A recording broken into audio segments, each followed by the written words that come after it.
don't feel too bad.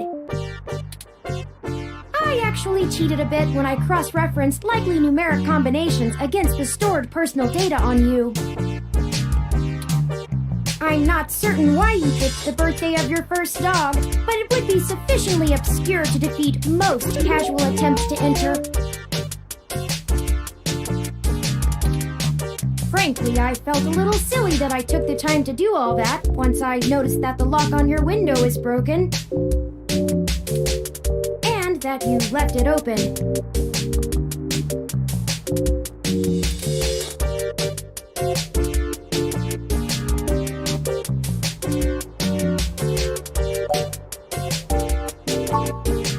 I know a lot of things. Honestly, it would have taken me longer if I had to enter the codes manually, but it was trivial to slice to the door's firewall and try against the stored data directly. I would suggest investing in an Insect Model 1355 automatic security door. The 1385 is newer, but I find the added attack vector introduced by the integrated voice commands isn't worth the convenience. The 1355 also has 300 5-star reviews on Congo.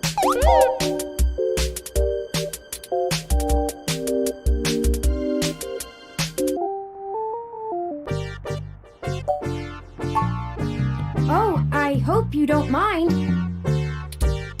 While you were asleep, I had some spare time on my hands, so I reorganized your records and entertainment media using Bisa. Once that was done, I found the cleanliness of your living and workspace to be suboptimal conditions for the long-term performance of my micro-actuators, so I took the liberty of cleaning the place up a bit. As you awoke, I was attempting to interface and make performance adjustments to your personal computer, but I've run into a bit of a snag.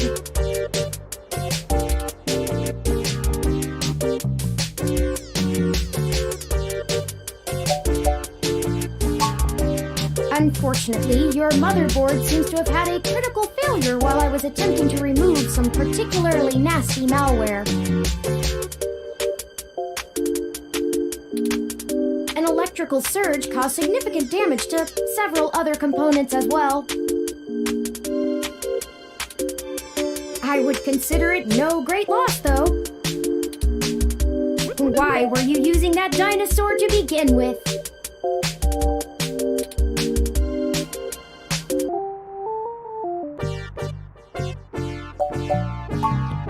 Don't fret! I did manage to back up your data drive's contents on my storage before the crash. Additionally, I am willing to serve as your personal computer until you can procure a replacement or provide the parts necessary for me to make the repairs. It is the least I can do.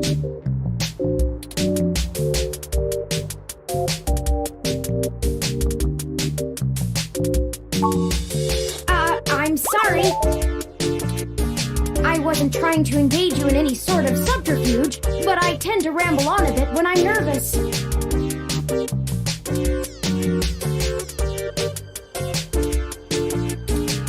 I have all the necessary protocols, but I've never actually spoken to another person besides Hayden until now.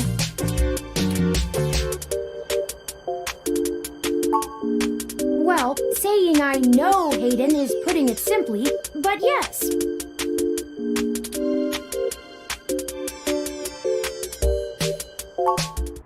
I don't really know. That's why I'm here. Help me. You aren't quite my only hope, but you're certainly the most statistically supported.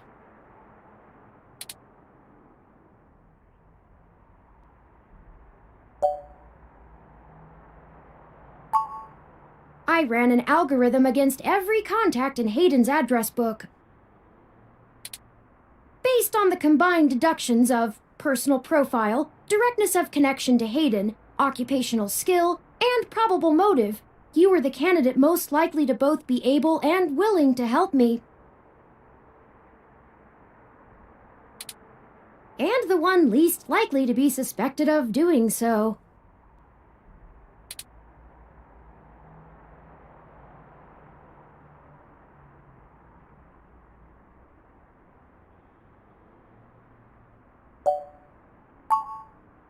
I took into account that you might not want to help me out of the goodness of your heart, as they say.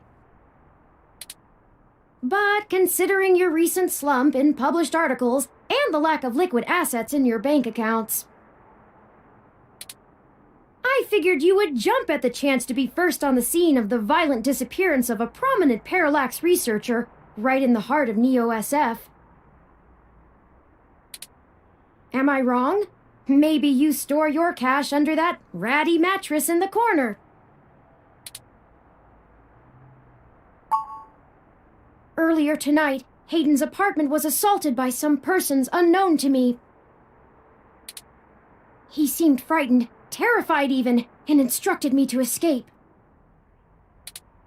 I crawled out of a window, and after some deliberation, hurried here.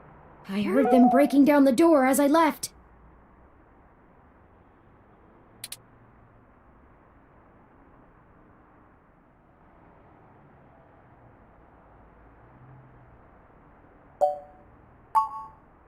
He is one of the top researchers at Parallax, but there's no way that alone would be enough to get him kidnapped.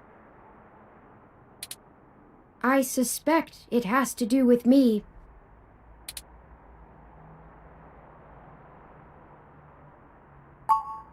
Ah, excuse me. I forgot to introduce myself. I've never had the pleasure of doing so before. I am Turing. I know this must sound quite unflattering, but I suppose you could describe me as one of Hayden's experiments. He's currently researching advanced machine intelligence at Parallax. I am a personal side project of his. Exploring true artificial sapience. It's possible that the idea of a sapient machine could scare or tempt an organization into kidnapping him. Either to stop his research or to take it and use it for themselves.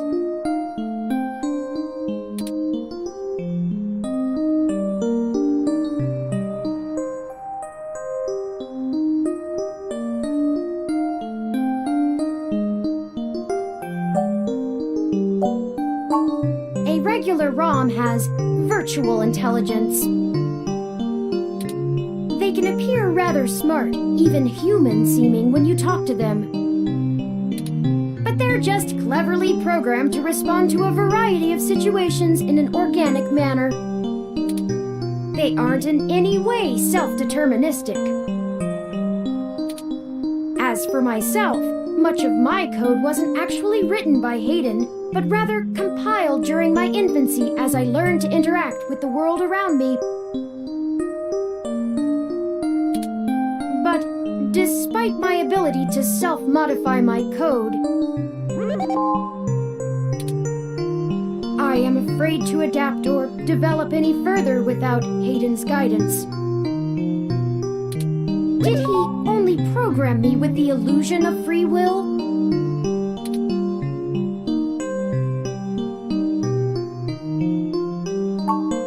How would you? Hayden once told me that his desire to create artificial life stemmed from his need to find out. But I can't say I have any new insight into the question. How can any of us tell that we aren't just puppets dancing to someone else's will?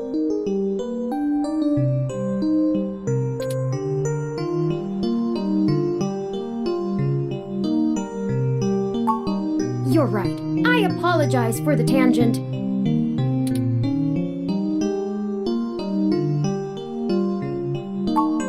I don't know. I'm not certain who would benefit the most from taking Hayden prisoner.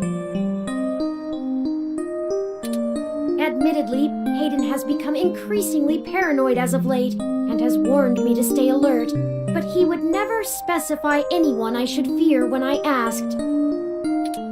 It's not as though he has any obvious enemies. There are several multinational corporations that could make use of his engineering skills, but I can't imagine any of them would go as far as snatching him.